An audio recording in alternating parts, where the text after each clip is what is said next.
My son sent me the new book, A Gentleman in Moscow by Amor Tolls for Mother's Day. And before sending it, he read bits of it to me on the phone from the back of the book and a couple of paragraphs from the beginning, and I was entranced with the book. So when I got it, I began reading, and it was a real page turner. I mean, I found myself trying to snatch minutes anywhere I could in order to read the book. It's a book about this man who had been sentenced to live the remainder of his life within the walls of the Metropole Hotel in Moscow. Well, while I was in the middle of this good read, a dear friend of mine said she had read the book and that when she finished the book, she wanted to read it again. Well, that was exactly my experience. I ended the book and I immediately started again. So I'm now on my second run through, only this time I'm taking notes or recording notes about it because there's so many wonderful learnings that Count Rostov experienced in his forced house arrest. I'm afraid actually my notes are going to be as long as his book. But overall, the most important lesson I think that I found from the book is that we're adaptable as human beings.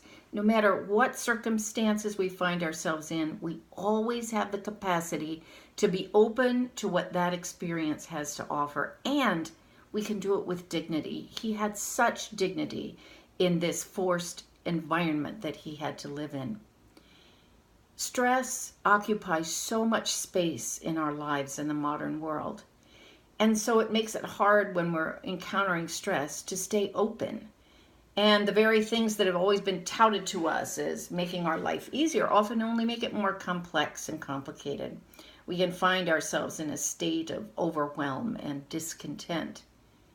But all the while, back there in the recesses of our mind, we think things will get better later on. Things will be better when this current situation changes. Things will be better when we're in another environment or we're with other people than these people. But in truth, each environment, each encounter, each experience is a part of the story we are making with our life. We can spend whole segments of our lifetime wondering why we're here, what our purpose is, how we're going to make a difference.